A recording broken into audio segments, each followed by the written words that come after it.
Welcome back. This monster want to eat me episode number 3। अगर आपने इस series के पिछले एपिसोड नहीं देखे तो उसके लिंक नीचे डिस्क्रिप्शन में है।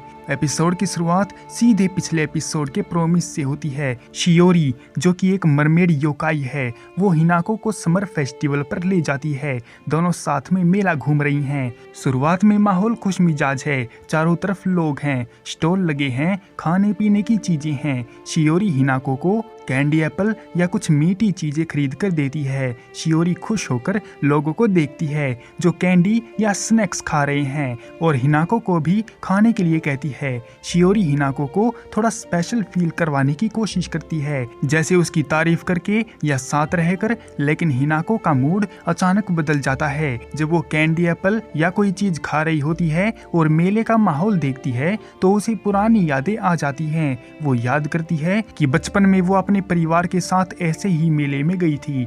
मम्मी पापा भाई या जो भी फैमिली मेंबर थे सब उसके साथ हंसते खेलते थे। ये फ्लैशबैक बहुत इमोशनल है। हिनाको को अचानक बहुत ज्यादा दुख होता है, वो उदास हो जाती है, उसकी आंखों में आंसू आ जाते हैं। वो कैंडी एप्पल गिरा देती है और सॉरी कहकर शियोरी से अपना हाथ छुड़ाकर वहां से भाग जाती है। वो भीड़ में गुम हो जाती है, अकेली कहीं पर चली जाती है। हिनाको अकेली भागकर फेस्टिवल से दूर शांत जगह पर पहुंच जाती है। वो बहुत परेशान है, उसकी सांसें फूल रही हैं, पैनिक अटैक जैसा महसूस हो रहा है। आसमान में फायरवर्क्स शुरू हो जाती है। वो फायरवर्क्स देखते ही हिनाको का ट्रोमा और ज्यादा ट्रिगर हो जाता है, क्योंकि वो याद करती है कि 10 साल पहले फैमिली ट्रिप में कार एक्सीडेंट हुआ था। कार में आग लग गई थी और कार समुद्र में डूब गई थी। मम्मी पापा और भाई कार में फंसे हुए थे, जलते हुए, और कार धीरे धीरे समुद्र में डूब रही थी।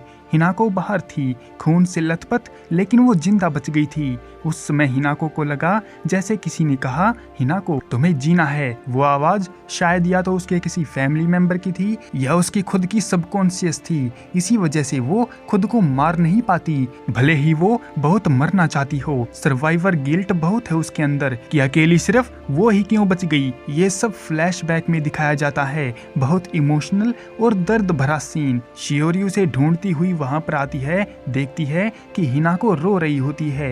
वो बहुत ब्रोकन फील कर रही है। वो शियोरी से कहती है, तुम सच में मुझे खाओगी ना? जब मैं तुमसे ज्यादा खुश हो जाऊं तब? वो डर रही है, उसको इस बात का डर है कि शायद शियोरी झूठ बोल रही है या अब वो उसे नहीं खाएगी। शियोरी उसे शांत करती है। वो कहती है हाँ वो जरूर उसको खाएगी, लेकिन तब जब हिनाको सबसे टेस्टी बन जाएगी, यानी सबसे ज्यादा जिंदा और खुश फील करेगी, तभी ऐसा हो पाएगा। शियोरी हिनाको को गले लगाती है और हाथ पकड़कर उसको कंसोल करती है। वो कहती है कि वो हिनाको को प्रोटेक्ट करेगी और किसी और योकाई को उसको खाने नहीं देगी। तभी एक दूसरा योकाई, शायद कोई और मॉन्स्टर, अचानक अटैक करने की कोशिश करता है हिनाको पर। शियोरी उसे रोकती है, अपनी पावर से डिफेंस करती है।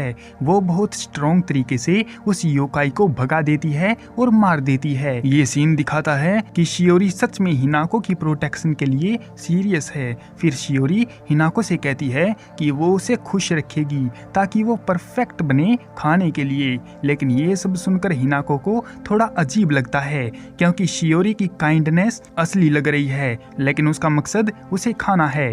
हिनाको आखिरकार अपनी पूरी पास्ट लाइफ बताती है कि उसके साथ कैसे क्या हुआ था। वो रोते हुए कहती है कि 10 साल पहले फैमिली के साथ ट्रिप पर कार एक्सीडेंट हुआ। वो कार रोड से नीचे गिरकर समुद्र में जा गिरी। कार में आग लग गई, परिवार जलते हुए डूब रहा था। हिनाको बाहर फेंक दी गई थी। वो घायल लेकिन जिंदा थी। वो देखती रही कि उसके मम्मी पापा और भाई कार में फंसे थे। वो मदद मांग रहे थे, लेकिन वो असहाय होकर कुछ नहीं कर पाई। वो खुद को दोष देती है, क्यों उस हादसे में सिर्फ मैं ही क्यों बच गई? मैं भी मर जाती तो अच्छा होता। लेकिन एक्सीडेंट के टाइम उसे लगा जैसे कोई आवाज उसको बोल रही है कि तुम्हें जीना है। शायद ये उसके किसी फैमिली मेंबर या फिर ये खुद उसके अंदर की आवाज थी। इसी वजह से वो खुद को कभी नहीं मार पाई, भले ही रोज वो मरना चाहती हो। शियोरी इसे सुनकर समझती है। वो हिनाको को बताती है कि वो भी समुद्र जैसी है, ठंडी, गहरी, लेकिन कभी कभी वो मदद भी करती है। फिर दोनों फेस्टिवल में वापस जाते हैं। अब माहौल थोड़ा बेहतर होता है। शियोरी हिनाको को और स्नैक्स दिलाती है, साथ में फायरवर्क्स भी देखती है। हिनाको अभी भी उदास है, लेकिन शियोरी की वजह से थोड़ा सुकून महसूस करती है। एपिसोड में दिखाया जाता है कि शियोरी सच में हिनाको को हैप्पी बनाना चाहती है, क्योंकि खुश इंसान ज्यादा टेस्टी होता है उसके लिए। लेकिन ये रिलेशन थोड़ा ट्विस्टेड है। शियोरी हिनाको को जिंदा रख रही है ताकि बाद में उसको खा सके, और हिनाको मौत का इंतजार कर रही है। हिनाको शियोरी से कहती है कि वो अब थोड़ा समझ रही है, शायद जिंदा रहना बुरा नहीं, लेकिन दर्द बहुत ज्यादा है जिंदगी में। शियोरी जवाब देती है कि वो हिनाको को समुद्र की तरह बनाएगी, गहरी लेकिन उम्मीद वाली। फिर हमें अगले दिन का सीन दिखाया जाता है, जिसमें हिनाको की मुलाकात अपनी दोस्त के साथ एक समुद्र किनारे पर होती है, और उसकी दोस्त बीमारी की हालत से अब ठीक होकर वापस आ चुकी थी। वह अपनी दोस्त को देखकर काफ़ी खुश होती है, और जब लंच टाइम होता है तो शियोरी हिनाको से मिलने के लिए आती है, पर तभी उसके ऊपर एक और योकाई अटैक कर देता है। तो शियोरी उसको वहीं पर ख़त्म कर डालती है, और उसको ऐसा करते हुए मीको देख लेती है, और वो काफ़ी ज़्यादा हैरान हो जाती है। हिनाको का ट्रॉमा रिवील हुआ है। शियोरी की प्रोटेक्शन और उसका वियर्ड लेकिन क्राइंग बॉन्ड मजबूत होता है। फिलहाल के लिए इस एपिसोड को यहीं पर एंड करते हैं। मिलते हैं इसके नेक्स्ट एपिसोड में, तब तक के लिए सायोनारा।